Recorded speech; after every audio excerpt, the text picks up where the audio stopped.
Now, in the past year, many regions of France have faced exceptional levels of rainfall.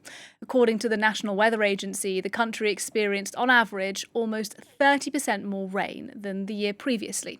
This in part due to climate change.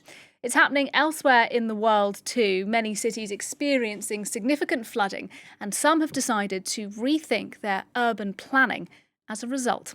To discuss, Julia Seeger, our science editor, with me now. And Julia, look, in the last week we've seen here in France heavy rainfall, even hurricanes, storms, cities like Lyon among those affected. What can be done, first of all, to try and improve things? Well, the problem with our cities today in France, but also elsewhere, is that they've become impermeable. So they're not resilient anymore, and they can't manage heavy rainfall like we're seeing today. And they find themselves flooded. So urban planners are indeed trying to prevent our cities from drowning, literally. Now, the solution, of course, is to try to make those cities a little bit more observant, more spongier, as they say, and to really restore the natural cycle of water. So you have to understand that when there's rainfall, there's part that's going to evaporate, part that's going to infiltrate the soil deep down to the water tables, but sometimes a little bit more on surface. And then there's water that's going to stay on the surface and stagnate and also run off. And the more concrete you have, the less water can actually infiltrate the soil. And that's the issue. The problem is the water doesn't know where to go, if you will. And here there are several solutions. One is to create more green urban areas, green roofs as well. And here we have pretty interesting examples of that, more parks as well. The idea, you see here you have coconut trees on the roof, but the idea is to really try to give back the space that water needs inside the city. The second technique is to change the type of material that we use, so use permeable material. Today, instead of just regular asphalt to make the concrete, we can use new types of material. And here you can see that they're actually dumping 4,000 liters onto this permeable type of concrete, and there's no runoff whatsoever. It's drained within 60 seconds.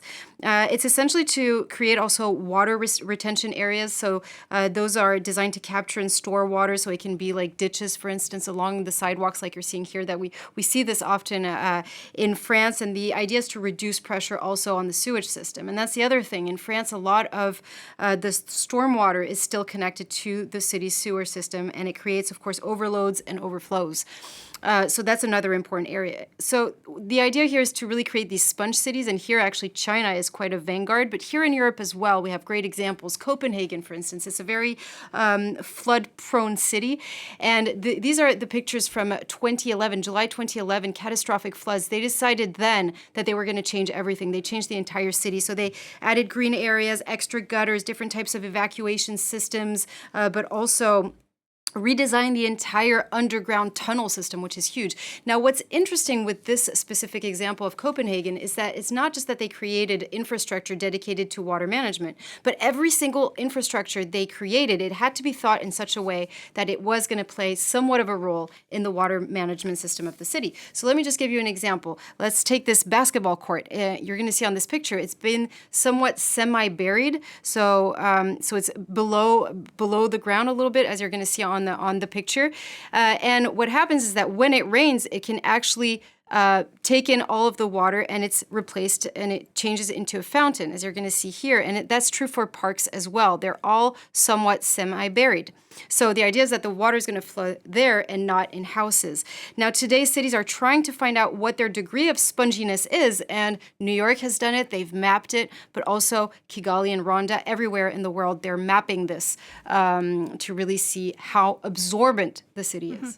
And to better measure this, to better project the risks of flooding in particular, Julia, cities can rely on what's known as digital twins. Tell us what that is. So digital twins are simply virtual replicas of a city. So it's somewhat of a clone, an exact clone of the city. And what's interesting is that you can plug real-time data onto this digital twin. So that means water consumption, electricity consumption is going to help us manage better buildings and their consumption of energy, but also traffic. And it's going to have a role to play in flood management as well. If you take a look at these pictures, London has been able to map out the city and figure out which one are the most vulnerable areas. It takes into account all of the rainfall in real time, but also rising water levels and for instance, because it's near the Thames River, but also existing infrastructure. And that helps, of course, improve urban design. You can make modifications based on those predictions, based on those simulations.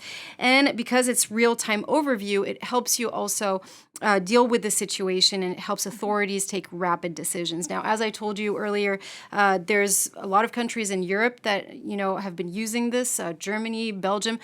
France is lagging behind, and of course, it's a question of money also. It's a lot of investment to be able to change all of those cities. Most of our cities are very ancient, so it takes a lot of different changes. But the benefits, however, seem to be now unquestionable because of all the rainfall that we're experiencing and because of all the rainfall we've been experiencing for at least a year. Julia Seeger, thank you very much indeed.